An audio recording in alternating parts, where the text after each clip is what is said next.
Let's get this flipped.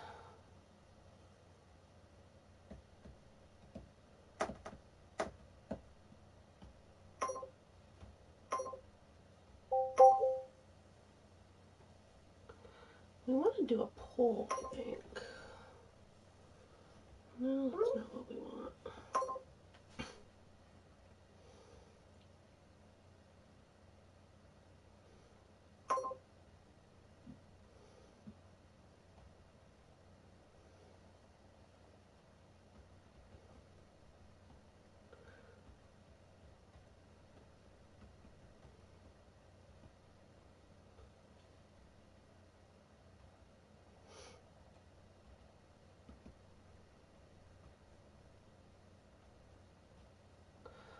Hello, Keith. Welcome. How are you doing today, you lovely creature?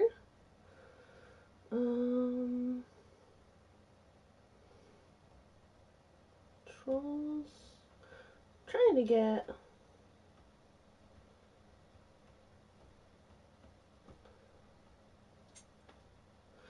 Yeah, I don't like that. I was trying to get a poll up, but I don't know what creatures I want to do next for the stream. But today we're going to talk about fairies. I don't think I got one. Nope. Once again. Oh well. So we'll just begin. We're going to talk about the fairy today, obviously. Wanted to wait until a little bit more people came in, but that's okay. We'll just continue on. Since you're here, Keith, might as well. But the fairy is a mythical being from European folklore, and the word fairy actually derives from the Latin fata and is from the Old French form of fairy, spelled F-A-E-R-I-E, fairy. It describes enchantment. The word fairy was also used to represent an illusion or enchantment, the land of the fays, collectively the inhabitants of the land of the fays, is also what fairy is described as. Sometimes it was also used to describe any magical creature, whether it be goblins or gnomes, and at other times it describes only a specific type of more creature or sprite as well. Fairies are generally described as human in appearance and having magical powers. Some fairies of one kind or another have been recorded for centuries, but occur alongside the human-sized being. Basically, they live alongside the humans without you really knowing. These fairies are from very, very tiny, as the Tinkerbell status, as well as up to the size of a human child. Even with these small fairies, their sizes may be magically assumed rather than constant, meaning that they can change size or form. Some fairies, though normally quite small, were able to dilate their figures to imitate humans. So that way, I mean, they can walk alongside, like I said, they can walk alongside humans without you even knowing. When you think of a fairy, you often think of them having wings, but it was actually very rare in folklore for fairies to have any wings. They actually just flew with magic and ragwort stems or even on the back of birds. When they are shown with wings, they're usually either an insect or a butterfly wing. They also are depicted as wearing some sort of footwear as well as being shown barefoot. So you kind of get the idea of what a fairy generally looks like with that. The origins of fairies are, the early modern fairies don't have a single origin. They are more so influenced by different literature and speculation. They're less clear. Their origins are less clear in the folklore, being variously dead or some form of demon, which I actually didn't know that. When I think of fairies, I think of like bright, friendly, colorful beings that fly around. Or a species completely independent of humans or angels. They've also suggested that their actual origin lies in religious beliefs when Christianity took over. According to the King James in demonology, the term fairies was used to describe an illusionary spirit or demonic entities that prophecy, consort, and transport individuals that they served. In medieval times, it was also believed that a witch or sorcerer who had contact with the familiar spirit to serve them could receive these type of revelations or use the fairies to do their bidding. Another Christian belief held that fairies were a class of demoted angels. The popular story with this is when the angels revolted and God shut the doors of heaven. Those who stayed in heaven were the angels. Those who left and went to hell became demons, and those left in between are what we know as fairies. Hello, Homefront. How are you today? They also theorized that some fairies were originally worshipped as minor deities, but with the coming of Christianity, they lived on in a dwindled state of power. Fairies were reputed by the church as being evil, actually, instead of what we think of today. Many beings who were described as deities in older tales are described as fairies in invented Victorian writings. The Victorian inventions of mythology, which accounted for all the gods as metaphors for natural events that had come to take literally, explain them as the metaphors for the night sky and the stars. However, this view was debunked and is now considered to be an incorrect view. Yes, it's Rainbow Rayne. Dealing with fairies was, in some case, because they were believed to be demons, dealing with them in some case was considered a form of witchcraft, and you were punished for it. One popular belief is that fairies were actually dead. Diane Purkis, who is a fellow and tutor of English, who specializes in the Renaissance, women's literature, witchcraft, and the English Civil War. You're kind of oppressed? What is oppressed? She observes as equating the fairies with the untimely dead who left unfinished lives. Basically, with this tale here, it recounted a man caught by fairies who found that whenever he was like a dead neighbor of his. It's very, very hard to catch a fairy, and not wise to do so. I will warn you ahead of time for that. It was also common in fairy folklore that they evolved from the folk memories of a prehistoric race. It suggested that the newcomers drove out the original inhabitants. Oh, priest. I get ya. And the memories of the hidden, defeated people developed into the fairy beliefs we have today. Proponents of this theory claim to find support in the tradition of cold iron as being a charm to protect yourselves against fairies. They also have flint arrowheads from the Stone Age that they attributed to as elf shot. Their green clothing and their underground homes were credited to their need to hide and camouflage themselves from the hostile human race. And their use of magic was only a necessary skill for combating those with superior weaponry. NorCal, welcome. We're talking fairies today. Another typical belief of the fairies were that they were an intelligent species, distinct from human and angels. In alchemy, they were regarded as elementals, so you could actually use a fairy in your alchemy. Accounts also describe them as spirits of the air. Much folklore about fairies revolves around protection from their malice by means such as cold iron, charms of rowan and herbs, or to avoid offense by shunning locations known to be theirs. Some pranks that are done by fairies actually involve tangling the hair of sleepers into elf locks, a description that is found in Romeo and Juliet. What is up, Stack Hearts? Welcome, you beautiful creature. Oh no, I forgot to plug my controller in. Of course I did. Why would this go smoothly, right? Sorry for the dreadful music. We'll get it to go soon.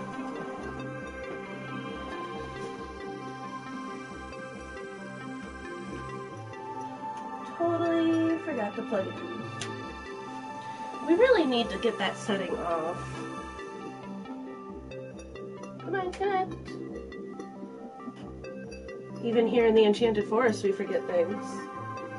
NorCal, how is the kingdom doing?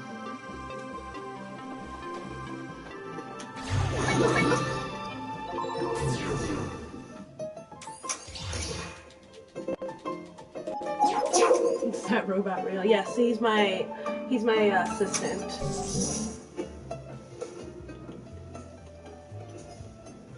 You know we all love this music.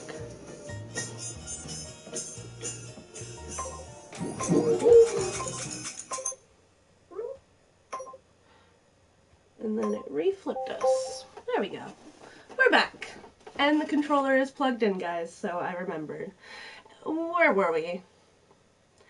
Oh, Romeo and Juliet. The trolls fear the kingdom. Well, I hope you don't mean the magical trolls that I probably will be talking about soon, but they could be very similar to them. I'm actually thinking about doing the trolls next week, maybe trolls and elves. I'm thinking. But in Romeo and Juliet, he describes she is the fairy's midwife, and she comes in shape no bigger than an agate stone that plates the manes of horses in the night, and bakes the elf locks and foul sluttish hairs, which once untangled, much misfortune bodes. This implies that the slimy ones, yes, you do help delve in Subnautica for sure. This does basically implies that the locks are only unlucky if you untangle them. Other pranks include stealing small items or leading travelers astray. Far more dangerous behaviors are attributed to fairies, though. Any form of sudden death might stem from a fairy kidnapping a person and leaving a wooden stand-in with the appearance of the kidnapped person. The tuberculosis was also blamed on the fairies, forcing young men and women to dance at revels, which is a celebration, every night, causing them to waste away from the lack of sleep. The rowan trees are also to be considered sacred to the fairies, so be sure to not mess with those trees or else you are into misfortune. Some Scottish folklore about fairies that they are actually divided into... Hello, Lethal. They are divided into two different specifications, one being the Seelie Court, Rainbow Rayne. Some say that a pixie is the same as a fairy, but in my opinion, pixies are actually separate from fairies because they do have different folklore with them. Hello, SWAT. But the Seelie Court are basically the more beneficently inclined, but they're still dangerous. Hello, hippie. And the Unseelie Court, which is the more malicious fairies. While fairies from the Seelie Court enjoy playing pranks on humans, they were usually harmless, enjoy bringing harm to the humans for entertainment. Trooping fairies are also another specification. They refer to fairies who appear in groups and who might, yes, like our good friend Pixel Pixie. She is her own form. She has her own love. I wish I could do segment on just Pixel Pixie because she's just so adorable. But they might form settlements. In this classification, the term fairy also includes various kinds of mythical creatures. Like said before, using the term fairy might just mean like a troll or an elf or a goblin. They really didn't give it any sort of differentiation between all of them. What's up, Darren? How are you today? There's also Shy Guy, you are very adorable. Hi, Philly. There's a lot of lore revolving around fairy changelings, which are fairy children left in place of stolen human babies. This lore also includes how to prevent the fairies from stealing babies and substituting changelings and abducting older people as well. This theme of swapped children is common in the medieval literature and reflects concern over infants thought to be like afflicted with certain unexplainable diseases, disorders, or developmental disabilities. I'm doing just lovely. So any sort of child who had an ailment of any sort, it was said that fairies brought it upon them. In the pre-industrial Europe, a peasant family's subsistence frequently depended upon like the productive of labor of each member, and a person who was like a permanent drain on the family could pose a threat to them, to the fairies. There are many, many protective charms against fairies, so if you are going on your adventure, hello Jelly, if you are going on an adventure in the Enchanted Forest, you want to wear your clothes inside out, have church bells also scare them away, carry some St. John's wort, and be sure to have a 4-leaf clover handy. In Newfoundland, the most common type of protection was actually bread, whether it was stale, hard, or fresh homemade bread. Bread is associated with home and hearth, as well as with industry and taming of nature. And because of this, it is disliked by the fairies. However, in the Celtic folklore, baked goods are traditional offerings to fairies, as well as cream and butter.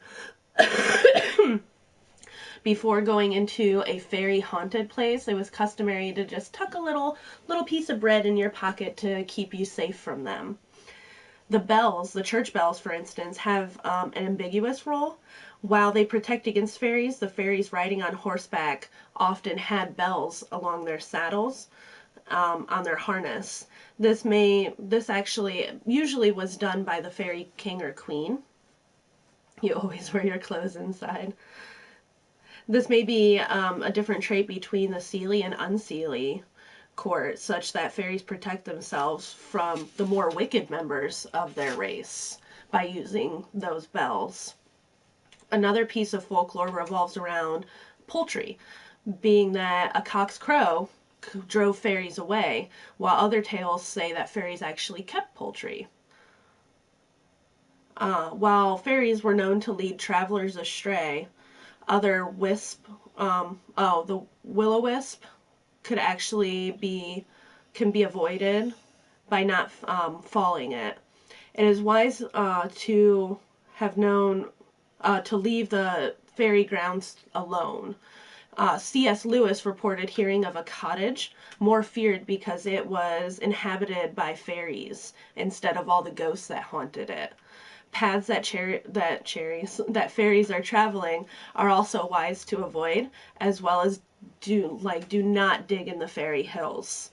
Homeowners actually, if they had a door, front door and back door that were in line, and they were built upon a fairy and like a traveling ground of fairies, like a traveling road, during the night they kept those doors open as to not disturb the fairies and cause any backlash from them. The fairy forts are also best to be left alone. Even cutting a branch from them was reputed to be the death of those who performed the task. Hello, PH. How are you today? Fairy trees, such as thorn trees, are dangerous to chop down. One tree was actually left alone in Scotland. They left it alone. They even, instead of widening a road, they actually kept the tree there to prevent any misfortunes from happening. there are there are a ton of other actions that are believed to offend fairies. Brownies, which are mythical fairy household spirits, were known to be driven off by being given clothing, while other brownies left households or farms because they heard a complaint or a compliment. Hello, free me.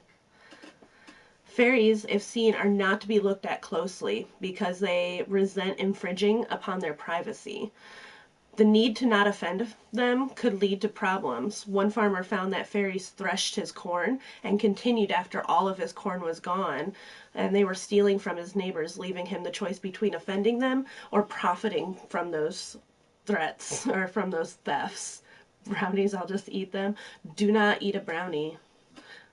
That's probably the worst thing you could do. In Scotland, there were fairies were often told to be very mischievous and to be feared. No one stepped foot in a mill or a kiln at night because it was widely known that fairies brought their corn to be milled after dark. John Fraser actually hid in the mill at night, and he claims that he watched the fairies trying and failing to work the mill. He decided to come out and help them, upon which the fairy woman gave him a double handful of meal, telling him that the store would remain full for a long time no matter how much he took out. It is believed that knowing the name of a fairy could summon it and force it to do your bidding. Kind of like, what was it? Kind of like the way that Rumpelstiltskin worked, I believe, if I remember correctly. Fairies are described, thank you, Mika, as assuming the guise of an animal. Also in Scotland, it was peculiar to the fairy woman to assume the shape of a deer. In the legend of Nakashigana, in order to frighten a farmer who pastured his herd on fairy ground, a fairy queen took on the appearance of a great white horse with wings of an eagle and a tail of a dragon, hissing loud and spitting fire. Then she would change into a little man, lame of leg, with a bull's head and a lambent flame. Just to make sure. Satanic shit? No, we're talking about fairies, which could be considered satanic. Well, Stillskin's a bastard. Hello, Marty. There's a child ballad called Tamlin. It reveals that the title character, though living among fairies and having fairy powers, was in fact an earthly knight who feared the fairies would pay him as their tine to hell, basically a payment for it. Sir Orfeo tells how Sir Orfeo's wife was kidnapped by the king of fairy, and only trickery and excellent harping ability was he able to win her back. So, Sir Daguerre narrates the tale of a woman overcome by her fairy lover, who in later versions was the fairy was unmasked to actually be human. A common feature of fairies is the use of magic to disguise appearance. Fairy gold. Have you guys ever heard of fairy gold before? It's very fairy. Tinkerbell's adorable. Is notoriously unreliable, appearing as gold when paid, but soon after revealing itself to be leaves or blossoms, cakes, or a variety of any other comparatively worthless things. No, we're just talking about fairies. We do a mythical creature every single week. And this week is fairies, because they're just beautiful. I'm a fairy. You're a fairy? There have been claims of seeing fairy funerals, like William Blake. He claims to have seen one and tells how in his garden he had seen a procession of creatures of size and color of green and gray grasshoppers, bearing a body laid out on a rose leaf, which they buried with songs. Fairy funerals are said to be an omen of death. The AOC is the Irish term, in Irish and Scottish, for a supernatural race comparable to the fairies. A common theme describes a race of diminutive people who have been driven into hiding by invading humans. They can be considered very demonic. Thank you, brother. Fairy art. Fairies are frequently supposed to reside in a kingdom of their own, which may reside either underground in an enchanted part of the forest, right outside of the kingdom of Norcal, or in some far land. Sometimes are ruled by a king or a queen. Although fairies were usually represented as mischievous, they're more of a human form.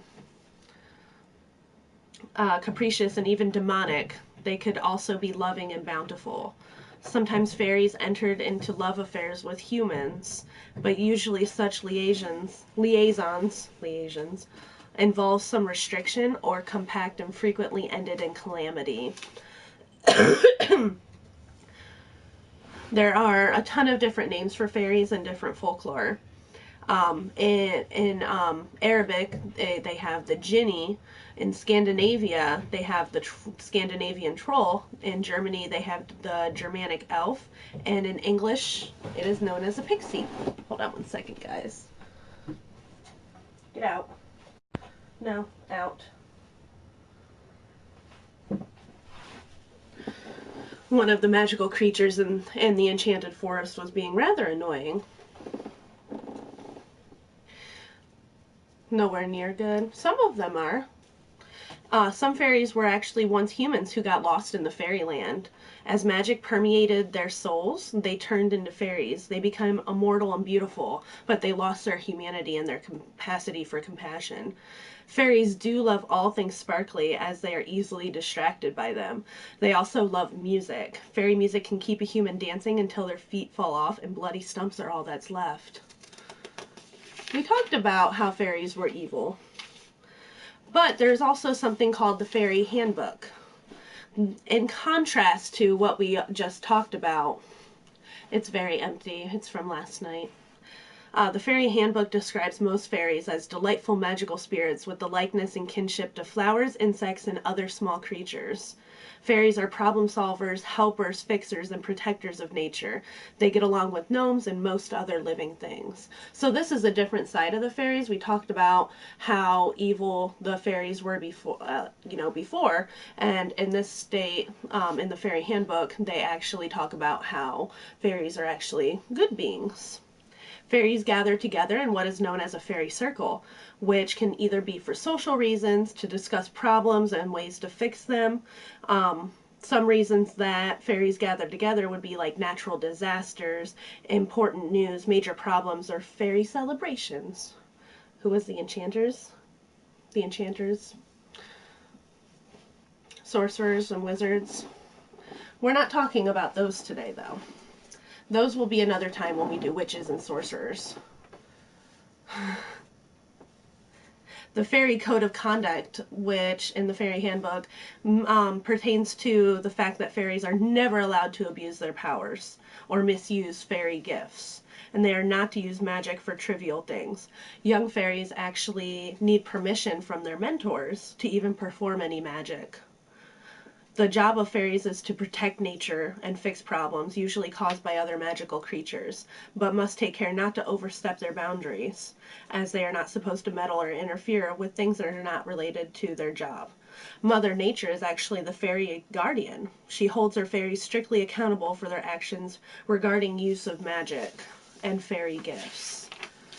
Fairies' favorite food include lemon jelly beans, peanut butter and marshmallow cream sandwiches, raspberries, powdered sugar, puff pastries, homemade fudge, golden raisins, cherry chip loaf, pizza, salad, and snowflake fairy divinity.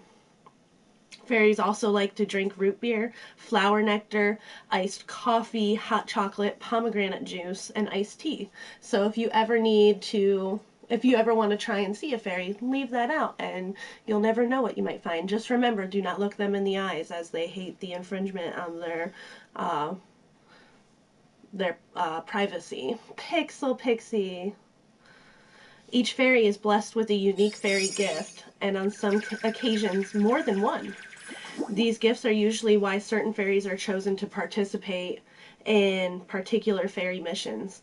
These gifts are diverse and can be anything from the ability to cause rain, extremely powerful eyesight, manipulation of electricity, amazing memory, the power to ward off unfriendly insects, extraordinary strength, invisibility, speed, resistance to cold, and breathing underwater. Yep, because I might bite. Rainbow Rayne. Hello, guys. I did get a little bit of information for you on elves if you guys would like to hear it. I didn't get all the information, so that's why I wasn't sure if we should do it, but we're already at 30 minutes, so it's completely up to you guys if you want to hear about elves. Right, Morgan? She's just passed out in the back right now.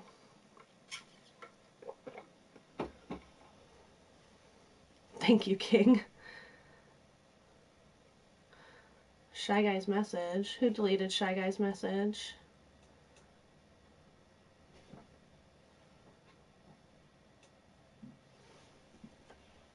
You sleeping, baby girl? Alright, mister, you better not be annoying.